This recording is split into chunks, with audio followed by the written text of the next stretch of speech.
Good afternoon, everyone. Welcome back from lunch. I'm Ted Picone. I'm the Chief Engagement Officer with the World Justice Project, and we are very happy that you all came here to join us for this week of justice and rule of law.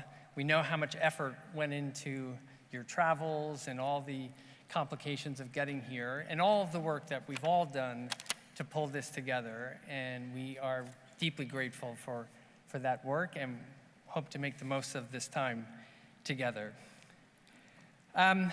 We think this is a really important opportunity to really listen and learn from each other about all the fantastic work that's going on in this field. Inevitably, in the hybrid era we're living in online, there are some glitches that we are experiencing, and we're working them out as best we can. I know some of you have experienced those problems firsthand, whether it's the app or with the working sessions this morning. We think we have some solutions that you'll see this afternoon when the afternoon sessions begin. So please be patient with us, and we're doing the best we can to address all those issues. The working session organizers should be receiving new links for their sessions this afternoon. So if you all could be on the lookout for that, and there might be a little bit of time in the beginning of the session to get those all organized, so be prepared for a new way of getting into the session. One other housekeeping note to mention is that we've been asking you all to register for the working sessions that are here in the building. Please continue to try to do that. We'll do our best to make room for everyone in each of the rooms. But the most important thing is that you register for the off-site sessions tomorrow afternoon. And if you could do that by the end of today, tell us which ones you're interested in. Some of them are limited capacity. We also have buses we have to coordinate. So please take the time to go into the app and choose your afternoon working sessions for tomorrow. For this afternoon, we're going to be in this room for 3 sessions. I will, in a minute, explain the next one that's about to begin. At 2:15, your written program says 2 o'clock. It's 2:15, 14:15. We have a panel on defining challenges and setting priorities to really look at, importantly, the use of data in agenda setting and evidence-based approaches to solving these problems. We'll have a coffee break at 3:15, and the working sessions will start at 3:30. We'll take another break at 1700. By the way, the coffee break at 2:15, at 2 to 2:15 is really not a coffee break. I misspoke. We ask you to stay in your seats, and we'll just do a quick stage change. At the 1700 break, you'll come back here and join us for a really exciting program we're calling The Power of Expression, a celebration of justice through the arts, and our Rule of Law Award. And we are now ready to start the next panel. Invite to the stage our moderator and panelists who will speak about realizing tech for good. Thank you.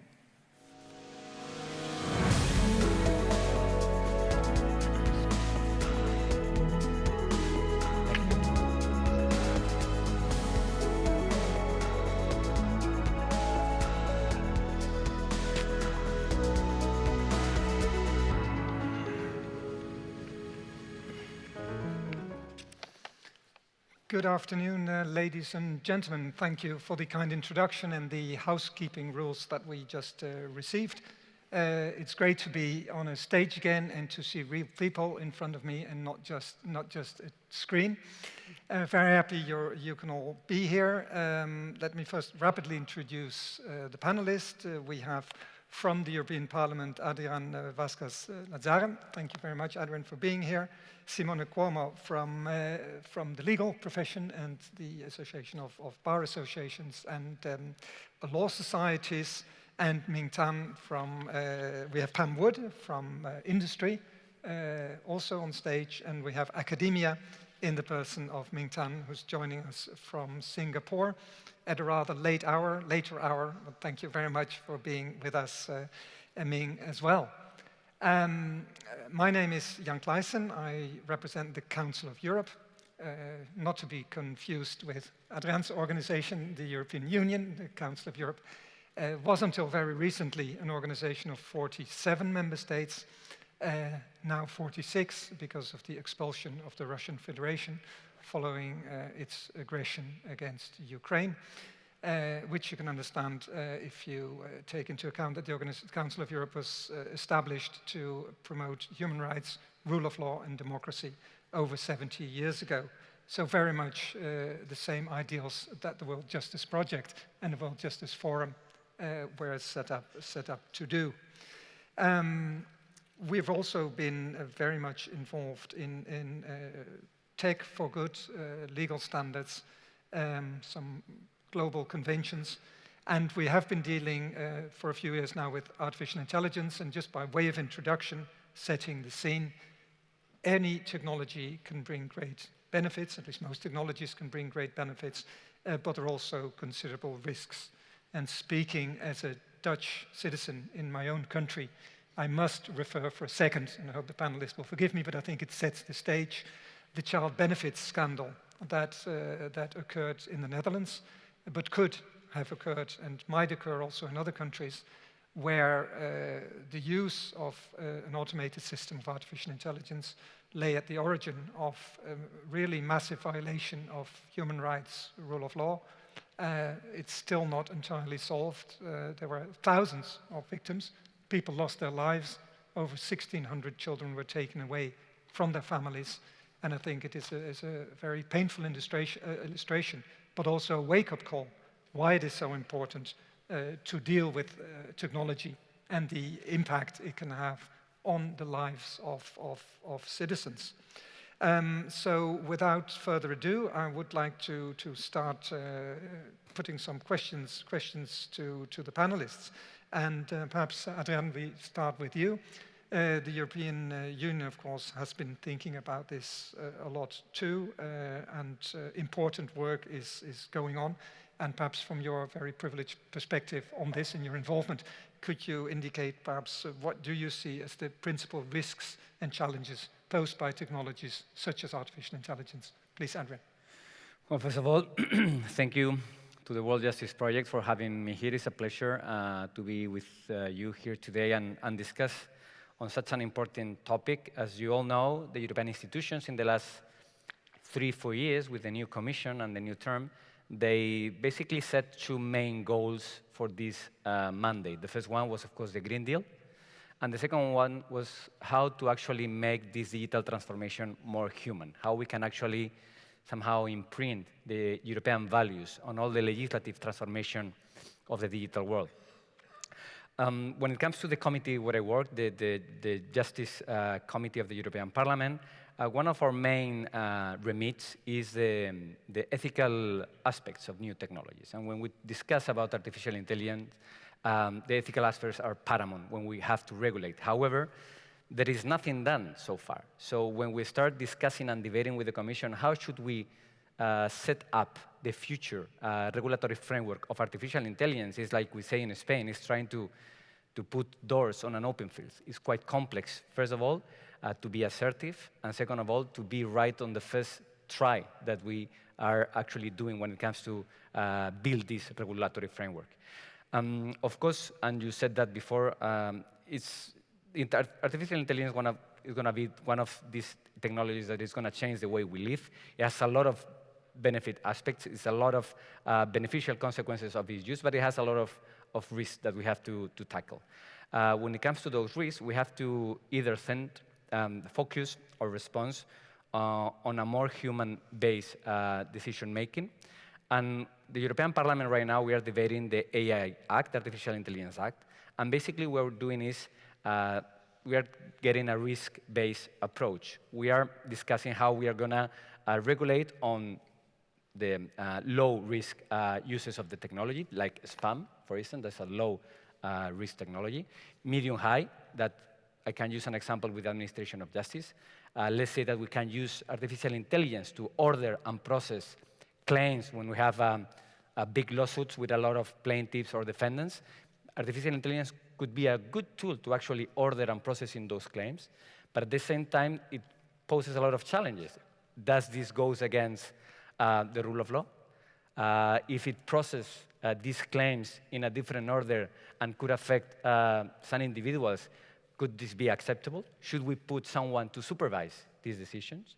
And I finish, and of course we also have the last part, which is those users of this technology that have an acceptable risk, and those are the ones that we have to define quite concretely, and is something that will come up also at the end of this year. We are expecting a new proposal by the Commission on the civil liability of artificial intelligence, but I think we are going to discuss this afterwards. Thank you. Thank you very much, Adrian, for this explanation and also setting out what the European Union is doing. Before giving the floor to Simona, I forgot something. I forgot my housekeeping duty. There is a possibility to put questions to the panelists via the app. So if you click on the session and then use the chat function, I have an iPad here next to me, and your questions will pop up there for the end of the session. So to move on then to Simone. You represent legal professionals, and I think, as Adrian just said, AI has an impact in many fields, obviously also in your field. At the Council of Europe, to advertise a bit also what we're doing, we established an ethical charter for AI in the judiciary, that actually you collaborated in as well and contributed to, and thank you for that. And Adrian, Simone, sorry, rather, what worry you most as regards the use of AI? What impact can it have on the quality of justice and on the work of the people you represent, lawyers, legal profession? Yes, first of all, good afternoon, everyone. It's really great to be here. Well, I think to immediately go to your question, I think the main danger lies in the fact that if AI tools in justice are merely introduced to seek efficiency gains and cost savings, rather than as a way to improve the quality of our justice systems. Because, of course, increasing access to justice by simplifying judicial proceedings and reducing costs may, of course, to everyone sound as a desirable outcome. However, we believe that there is little value in increasing access to justice if the quality is undermined in doing so. So in order to assess the exact risks of AI tools in courts, let me first then just address how, at the moment, decision-making in courts takes place, just highlighting the main elements, which are important, I think, to consider, is that decisions are made, of course, after due hearing of the parties, who must be provided the opportunity also to be aware of all the data that is introduced in the court, and be able to also discuss and assess that data with a view, of course, to influence the court's decision. Decisions are also made after due hearing of the parties, who must also, as I said, not only be able to assess the data, but also be introduced to the potential impact of the data that was introduced in the final court's decision. And the judge himself, of course, must take the decision himself or herself without delegating it to a third party, and must be impartial, of course, towards all the parties involved without any prejudice or favor or bias to any of the parties. And finally, the decisions must be reasoned and explained how a decision was reached.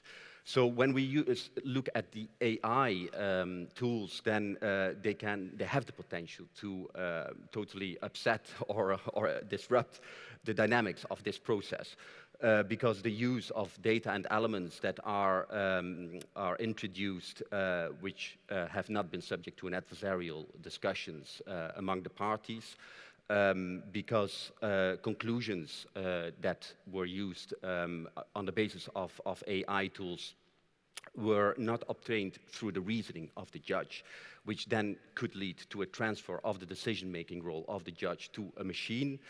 Also, there could be concerns of lack of transparency of the process, since it becomes impossible to know, what can be attributed to the result of an AI tool or to the judge reasoning.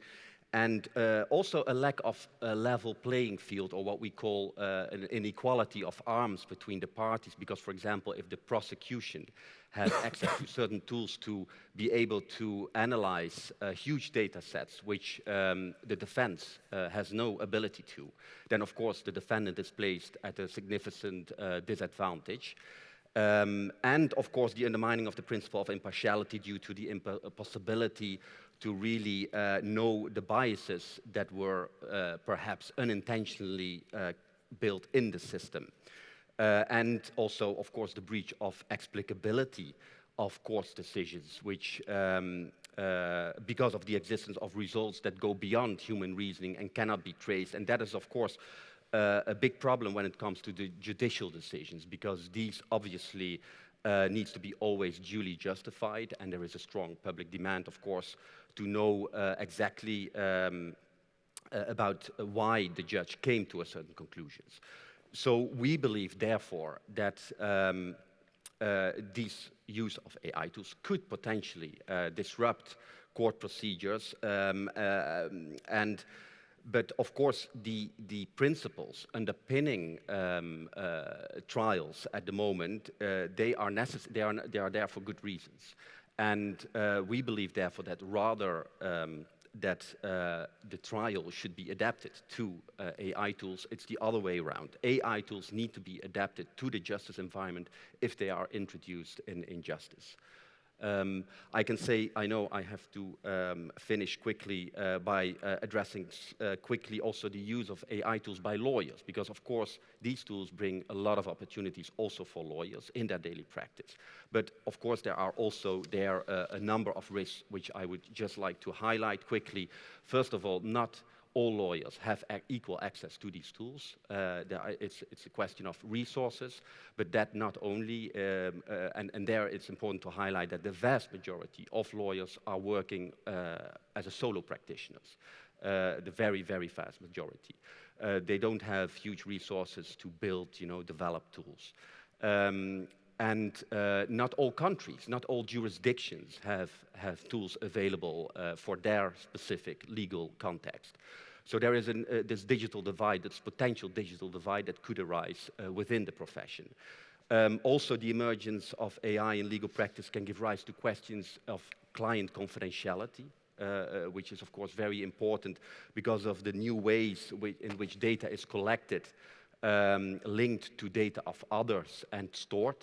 So this could also be an obstacle to the use of such tools by lawyers. And finally, it can give also rise to risks to the professional competence of lawyers due to the fact that their independent judgment and proper advice could be undermined if they just blindly rely on these tools without really understanding their capabilities, limits, and lack of transparency.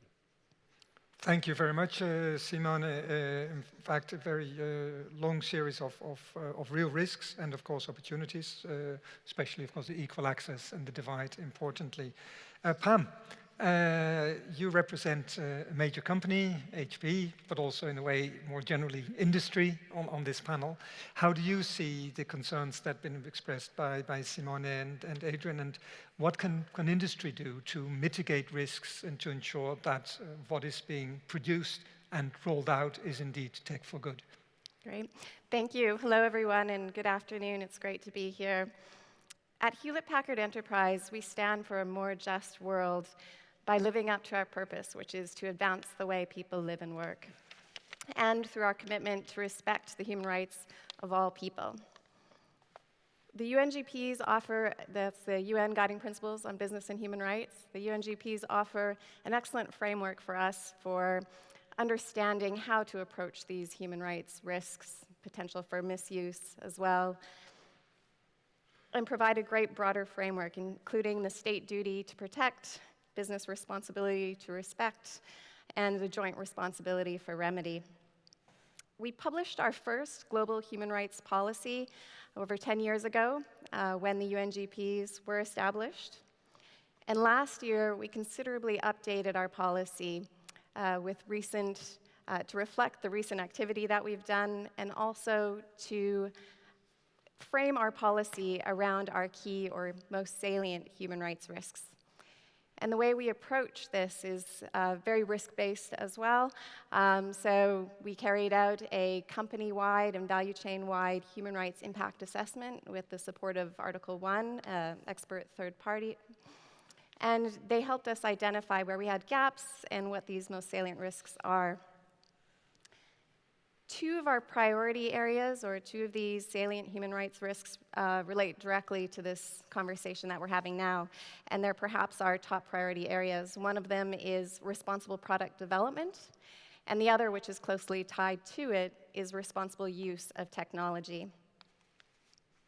With responsible products, we took on the recommendation to first focus on ethical AI.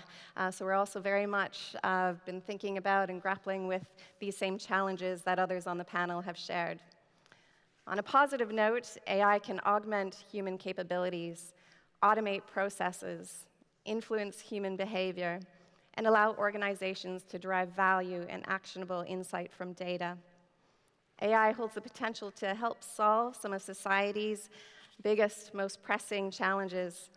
However, as with any emerging technology, the adoption of AI brings its own complexities. Uniquely, AI amplifies known challenges around data, algorithmic bias, accountability, data privacy, security, and systems transparency. Another unique challenge with AI is that the harms to people are often unintended. Think of autonomous driving, self-driving vehicles and tough choices that algorithms need to make between at the moment of an accident and who they may harm. Think of credit AI that incorrectly excludes someone from obtaining a loan purely based on the neighborhood where they live.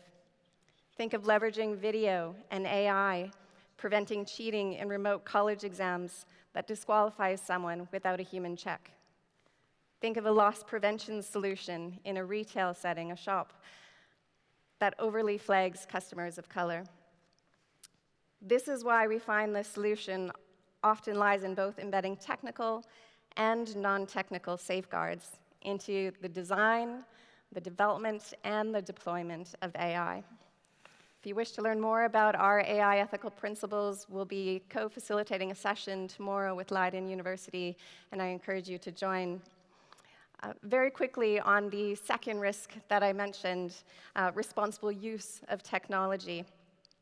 We recognize that we, as a company, have a responsibility to ensure that all of our products are not misused or used in ways that could jeopardize the rights and freedoms of individuals.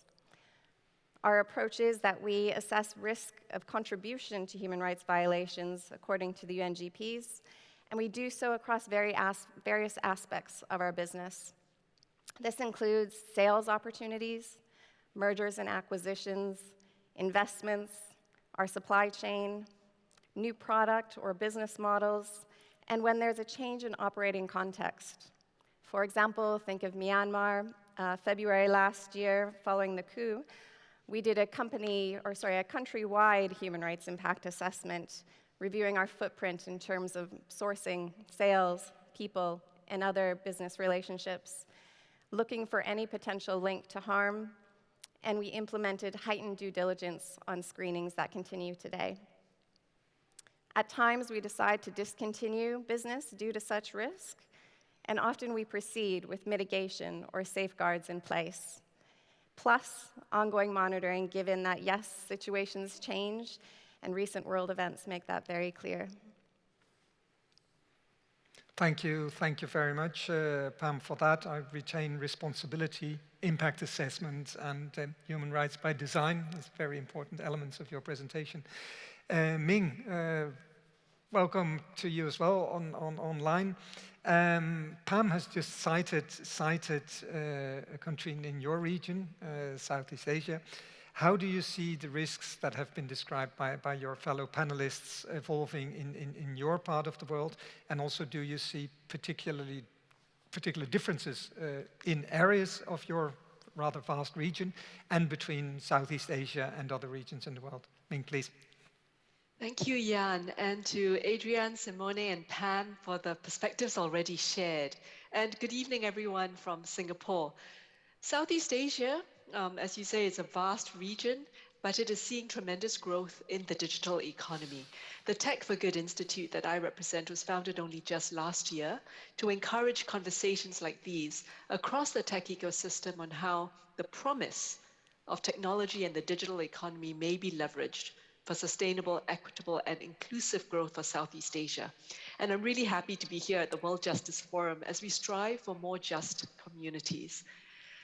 As of last year, the Southeast Asia 6 countries, which would be Indonesia, Malaysia, Singapore, Philippines, Thailand, and Vietnam, have collectively 400 million active internet users. And approximately 40 million of them, 10%, only started using the internet during COVID. And 90% of them, this is the exciting part, is that 90% of them are mobile native. That means they only connected to the internet for the very first time via their mobile phones. Despite this growth, the risks of AI start with the challenges of access to technology in the first place. So Simone mentioned the challenge of equal access. Digital access is still very uneven. 30% of the population across the region do not have reliable access to the internet, especially in the rural areas.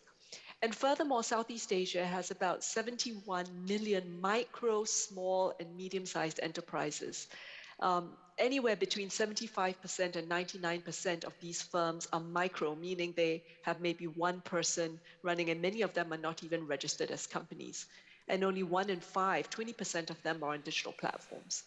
So the risk of not fully realizing an inclusive digital economy and the promise of AI as a result is very real. Now, AI and machine learning are very broad general technologies that will be increasingly pervasive. And so perhaps it's useful to consider the way specific products and process innovations are transforming specific fields that are very significant to Southeast Asia. Access to finance, education, and healthcare, for example. Data-driven models, we've already mentioned that, enabled by AI, are helping to close equity gaps in many of these areas. Digital solutions can reduce the cost to serve populations with previously unmet needs. So for example, access to finance is a long-standing barrier to growth faced by micro, small, and medium-sized enterprises. Companies like Grab, a Malaysian origin company, provides lending services to millions of unbanked and underbanked consumers, micro-entrepreneurs, and small businesses. And this is possible through the use of non-traditional data sets comprising transport movements, geolocation, in-app transaction data, etc. In fact, in the Tech for Good Institute study on the platform economy last year, we learned that approximately 70% of the digital lending users surveyed previously had no access to loans at all, and they were completely reliant on the informal economy for loans. Now, another risk that's linked to the unique nature of AI or machine learning innovation is the reliance on input data, and this has been mentioned. Pam, you mentioned responsible product development, and Simone identified the challenge of biases. Successful development and deployment of AI applications will need to account for Southeast Asia's unique cultural diversity. We are 660 million people, but we are not a single market in that sense. We have 100 ethnic groups. We speak more than 1,000 different languages and dialects. So available data sets may not represent the populations of Southeast Asia, and therefore the products and services may not be fit for purpose. That's why we need localized approaches to building digital solutions. Like there is an Indonesian startup called Kata.ai building AI platforms using natural language processing for Bahasa Indonesia. And that's no mean feat when you're trying to understand the language that has 13 different ways to say just the word I. Thank you very much, Ming, for this contribution, also for the staggering numbers actually that you gave concerning your region and the impact. And we'll come back up to you in a moment, of course. I'd like to continue now with the second round of questions and perhaps mix the order a bit. So perhaps to start with you, Pam, this time. And I had a question on regulation Adriaan has mentioned what is happening in the European Union, European Parliament. In the Council of Europe, we've started to negotiate what we hope will be the world's first treaty on AI, and we hope to have it ready by November next year.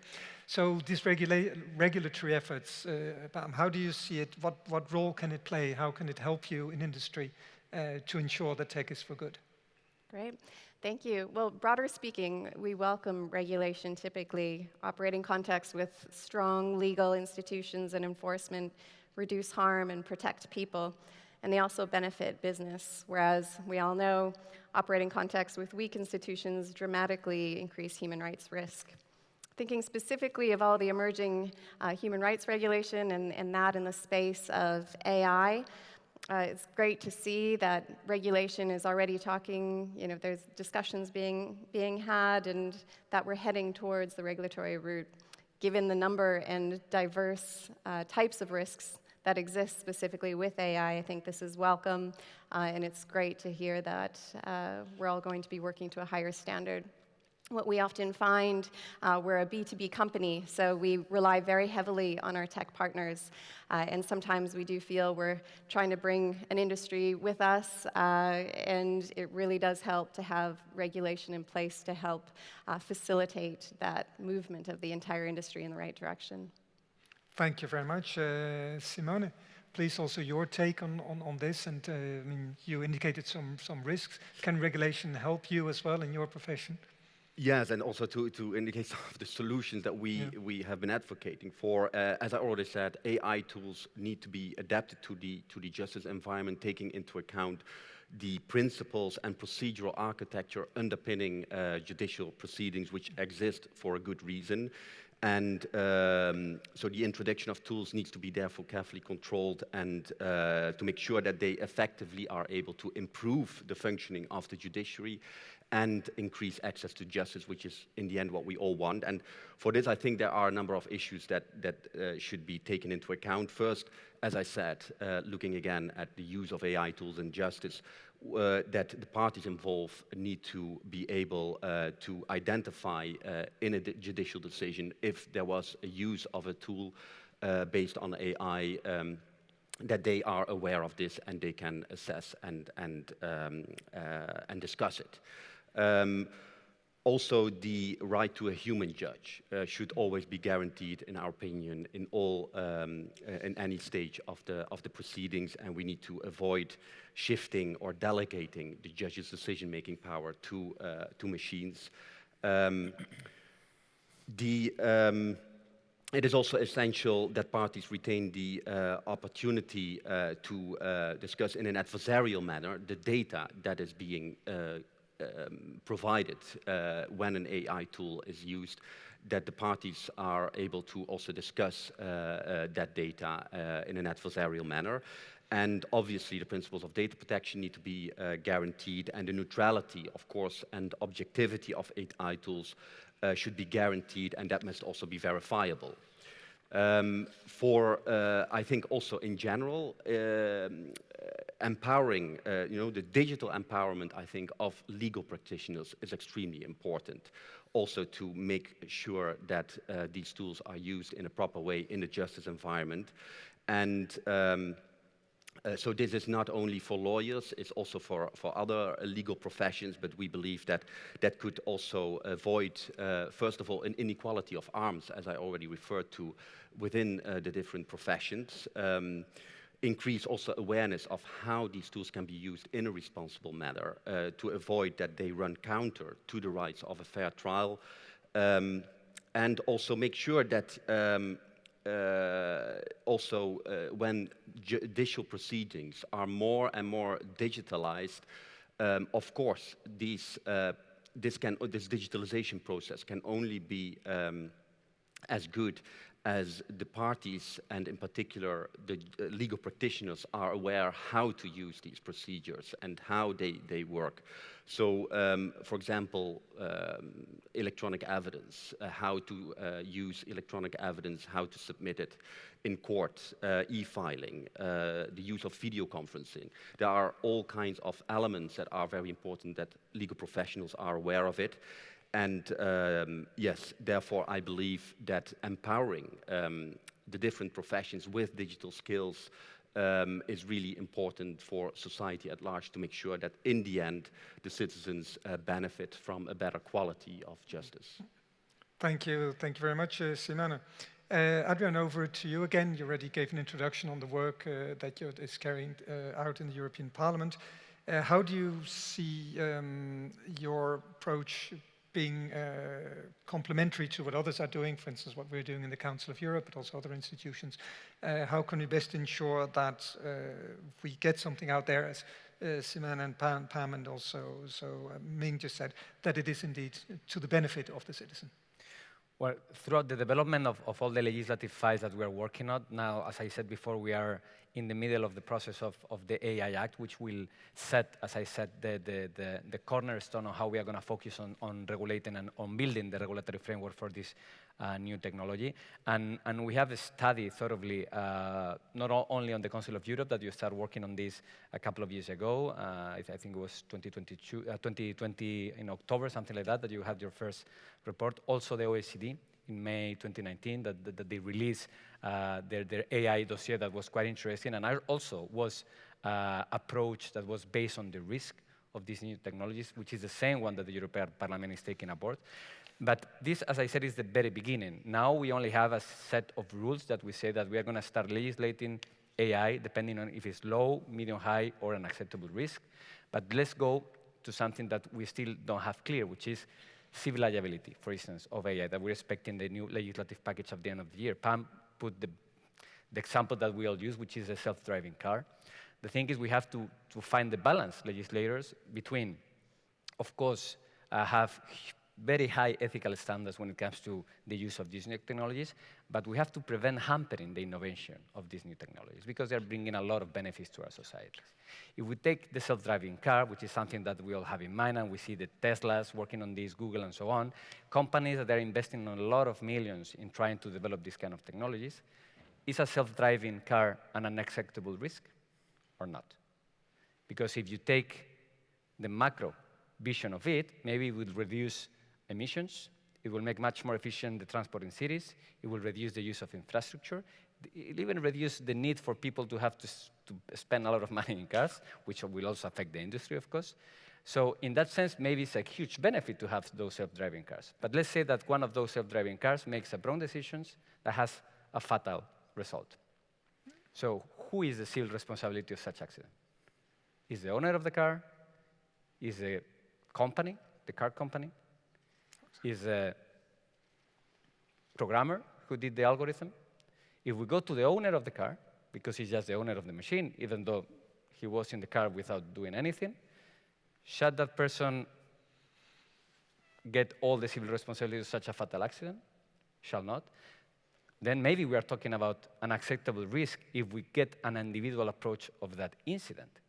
If we get a more big approach to the issue, maybe it is not. Maybe it's not an acceptable risk. It's a high risk that needs some kind of human supervision. But if it's human supervision, then we go to the beginning of the question. It cannot be a self-driving car. It needs human supervision. So you need to be paying attention to what the car is doing. So this is one of those things that are so difficult to legislate because, as I said at the beginning, nothing has been done so far in the sense of proper legislation when it comes to these challenges. It's the first time that we are approaching this, and not only us, Council of Europe, OECD in the United States and China, they're also developing legislation in this direction. So the main thing for Europeans and the institution was that everything that is going to be included in such regulatory framework has to have a very core principle, which means that it has to be human-centric. So we take apart the monetizing part of the new technologies, and we take apart maybe the double use of those technologies, such as control or, well, and other things. So if we take that approach, it means that we are going to hamper heavily innovation in many of the areas of these technologies. And that is also going to be a conflict, and we're going to need companies to understand that. And I'm not saying I have the answer because I don't have it. I would love to have a self-driving car. But maybe those things are an acceptable risk to our societies, at least today. Thank you very much for that. as you mentioned, complementary, interesting. You look at the in the European Union at the civil responsibility. We've actually started work on the criminal responsibility. You mentioned, so very much also a complementary approach. But as you say, opportunities, but also real risks. Ming, over to you again. You already gave a lot of information on what's happening in your region. Would you have any best practices to share with us from the private sector or from regulation, both lessons learned and perhaps pitfalls to avoid? Thank you. I think tech for good can be understood in many different ways, and that's the topic of today's conversation, focusing on AI. And I mentioned before, AI and machine learning are such general purpose technologies on par with what the printing press might have been hundreds of years ago, or the steam engine. So we've mentioned a couple of sectors: mobility. I would love to have a self-driving car as well, law enforcement, healthcare, justice, finance. And perhaps it might be useful to consider the upsides and the risks of applications in specific use cases. Because, for example, you can have predictive AI models to identify vulnerabilities and preempt cyber attacks. In that case, what tech for good is the avoidance of bad things happening. But on the other hand, AI can be used to improve efficiency and increase access by lowering costs that I mentioned before, optimize resources. And that opportunity has been acknowledged by governments in the region who are deploying these technology solutions and sometimes partnering with the private sector.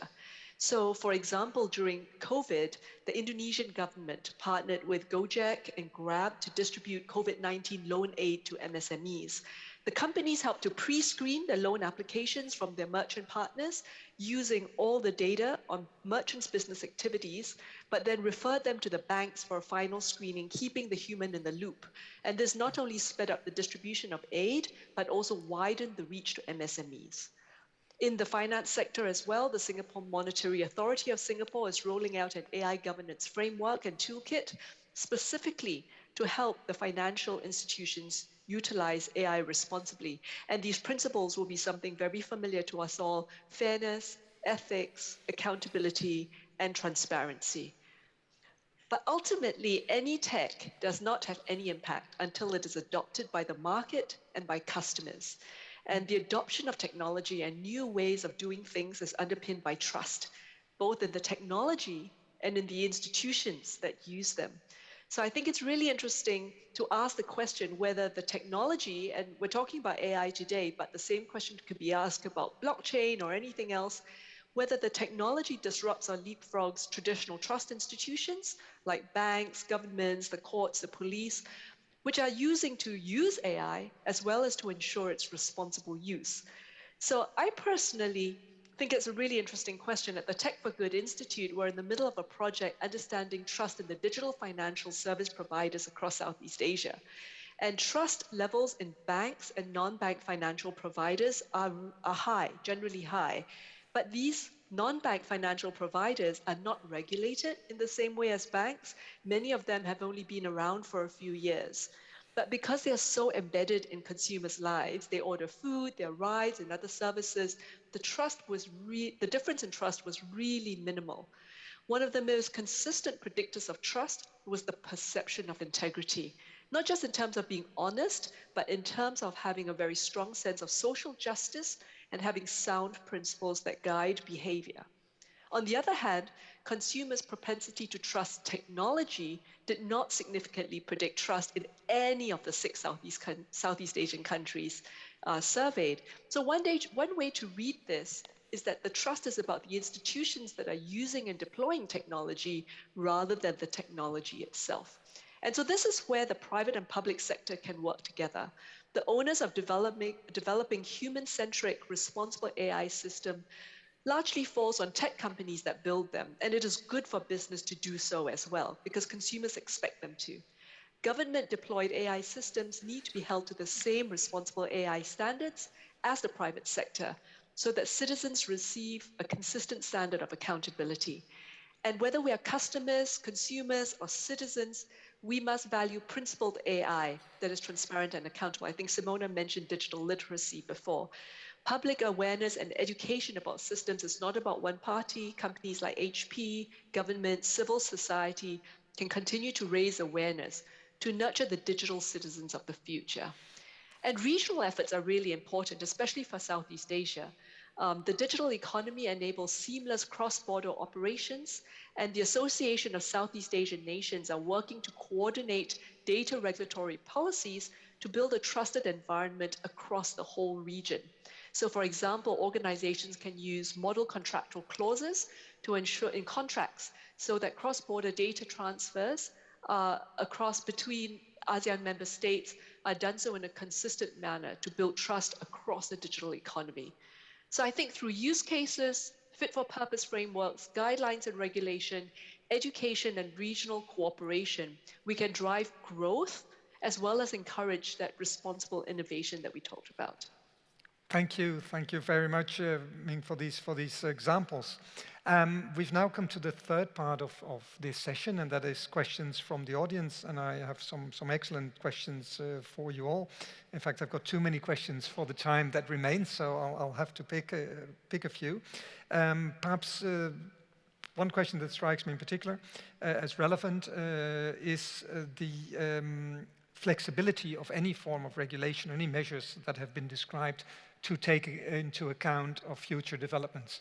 Because as we sit here, there is a bright kid, or there's no doubt a group of bright kids in a garage somewhere, inventing something that will have a major impact on our lives, as has happened in the past. So how can we make sure that whatever we try to put in place will be relevant not only today, tomorrow, but also in a couple of years' time? Without attributing this to any particular panel member, perhaps I'll leave it up to you to give perhaps a 1-2 minute answer to this question. Who would like to have a go at this? Simone, please. Well, yeah, I can say. Well, as I said, I mean, I think any rule. So I think any sector has also responsibility to see, how AI tools could potentially impact their practice and their area. Well, looking at the justice area, as I said, I think it is very important to be aware of the potential impacts and how certain uses can affect a trial and undermine certain trial rules, and therefore setting very good ethical standards, which indeed the European Commission for the Efficiency of Justice has done, is very important, but then also as a next step to see how these ethical standards can be applied in practice and can be assessed then when an AI tool is deployed then in a court. This needs to be carefully looked at. So it's a matter of being aware of, first of all, setting proper standards, make sure that everyone is aware of this, that there is proper knowledge in-house to assess the tools, and to also enforce the rules and the standards that are in place. Okay, thank you very much. Would anyone else wish to? Adrian, please. Yes, I think that I'm going to use again the example of the AI Act. I think is flexible. What it also does is transferring responsibility to the suppliers of these technologies when it's a medium risk. Let's say, I don't know, a search engine for vocational or education, vocational training or education, and you need filters, and the supplier has to prevent those filters not to have any kind of biased decision when it comes to gender or any other topic. So the law will actually request suppliers to control those things. But at the same time, we need supervision that is not only from the suppliers, and that's what the state, the governments have to kick in, and is when it's really high risk. Let's take, for example, also on the medical sector. If someone wants a health insurance, there are countries that they don't have a social security scheme. So are all the health insurance going to be relying on the AI information? Or even if you go to the hospital and you need an intervention, and maybe the data that the hospital has on you, because if you wear these phones, these watches and so on, the AI is going to be predicting your health in some years in your life. So if you need an intervention and the AI says you have a really small chance to survive, is the hospital going to take that decision based on their own data, or it has to be a supervision, a body that supervises from the government that says those decisions are not based on those kind of technologies and on data. So I think that so far this first piece of legislation is somehow flexible. It's setting up some standards and some filters that have to be prevented. It's also transferring responsibility to the companies. But as I said before, this is very the starting point. We are even in the testing stage of the process. Yeah. So we'll have to be readapting and evolving all the legislation in the years to come. And probably in very short periods of time, we'll have to be opening this directive and redoing and redrafting them again and again and again. Yeah. Absolutely. Thank you very much. And yes, very, very powerful example you gave from the health sector in this case. Several of you mentioned also AI literacy.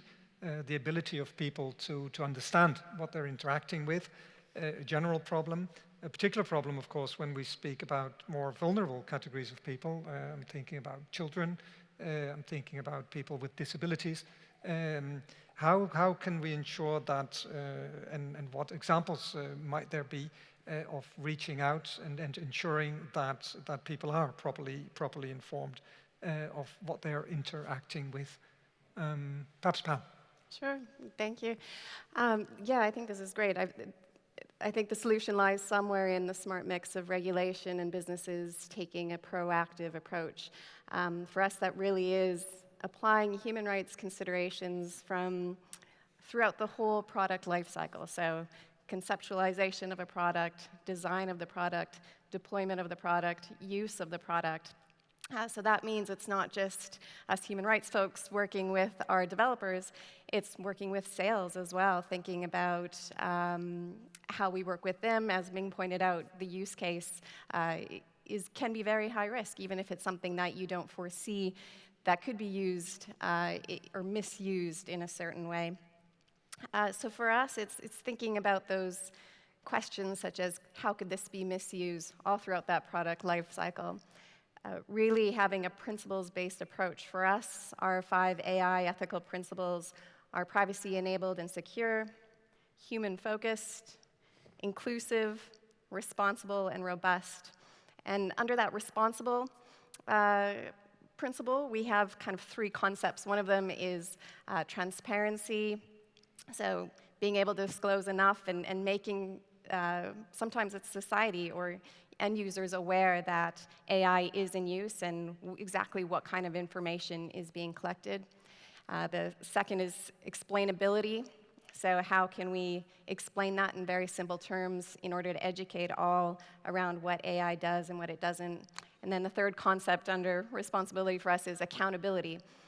We do, as a business, need to see our role and our responsibility in helping to build that awareness, and also to bring in all of our tech partners. It's never just one company developing a broader solution, and it's often yet another company who purchases and another company who deploys and another who supports the ongoing operations of a solution. So ensuring that we really bring together the tech community to share that accountability and to think through if something goes wrong, what do we do?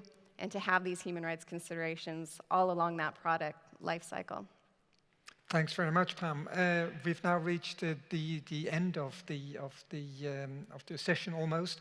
We've got a few minutes left, and I would like to ask each of you, and perhaps start with you, Ming, this time, to give perhaps in 1 minute your hopes for the future between now and the next World Justice Forum in 2024. What would you like to see happen and how? Over to you, Ming, please. Thank you so much, Jan. I'd start by reiterating that the diversity of Southeast Asia is both a challenge and an opportunity. And even as Southeast Asian governments formulate national AI strategies, they are prioritizing the adoption of AI in key sectors.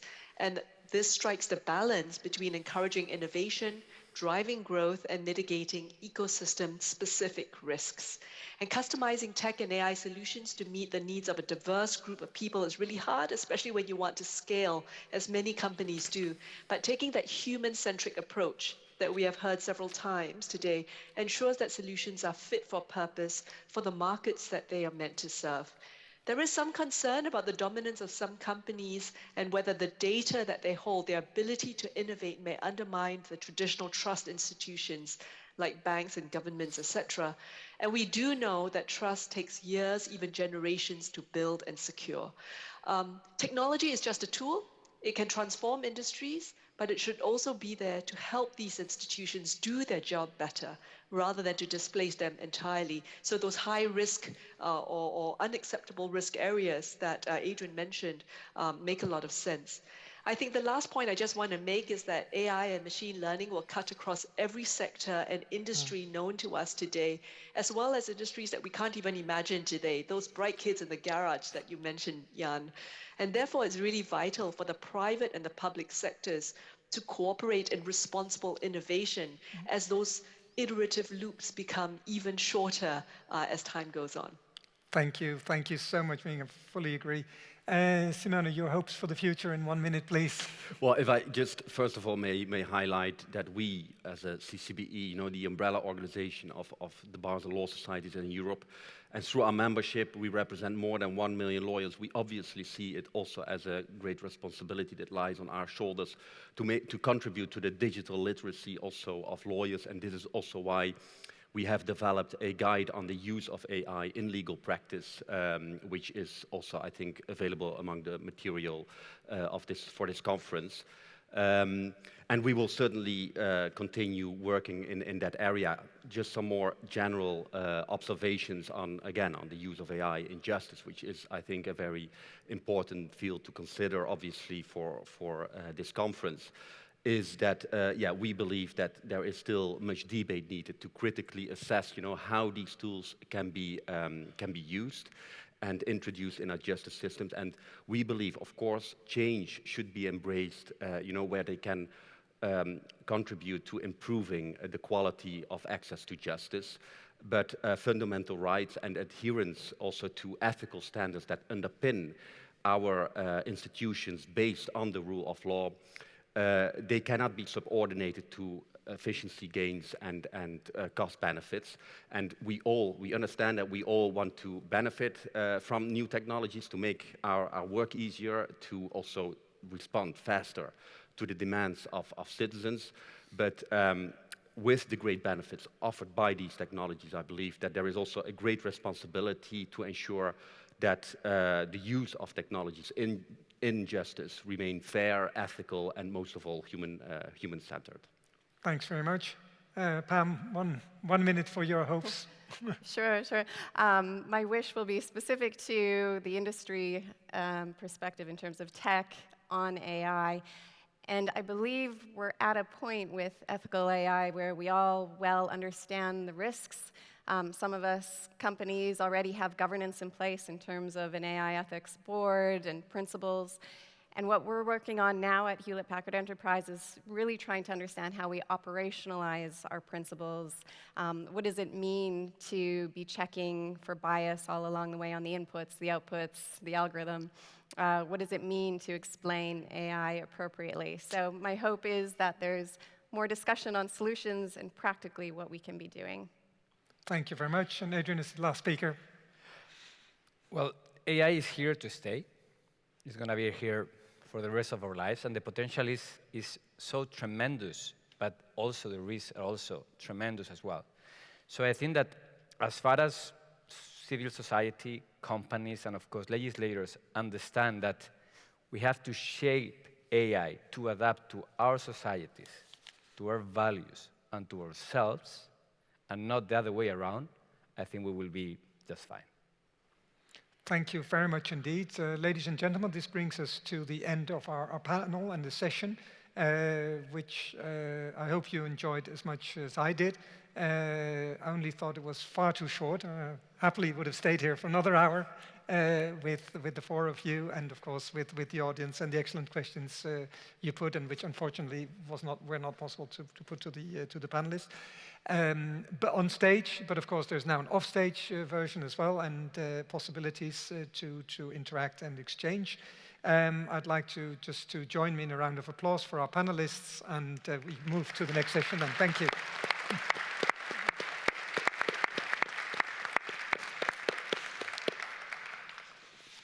I've been asked to ask you to wait for a few minutes. The next panel will move virtually immediately. There'll be a few minutes, so please just stand and stretch.